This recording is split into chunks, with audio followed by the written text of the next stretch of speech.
Viva ATM, viva!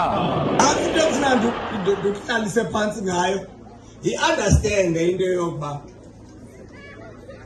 ngokomthetho welizwe jikelele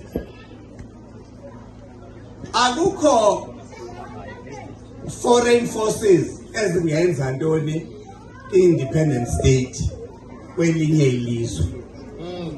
Ngamanye amazwi ukuba iSouth Africa le yenziwa iBritain uba ibe khona, then that government iyawuthetha ukuthi lo illegitimate, because you cannot have a government kwelinye komnye umhlaba owenziwe iforeigner.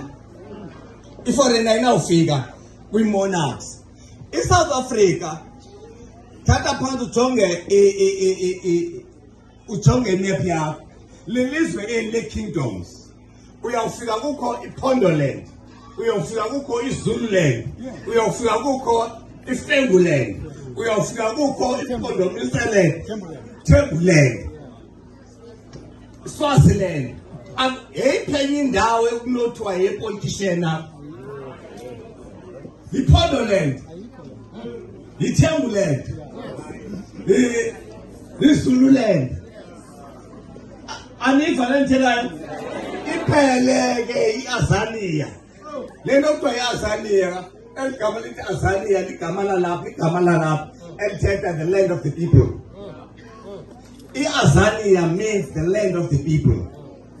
Ngamanye amazwi yonke iSouth Africa le iAzania and yenziwe zi-monarchs. I-monarchs ke zezi owners zantoni zomhlaba. Aba bamane bethi inkosi azinamhlaba babhibhidla amazinyo bazayibona loo nto inkosi zinomhlaba. Babhibhidla amazinyo ngabantwana.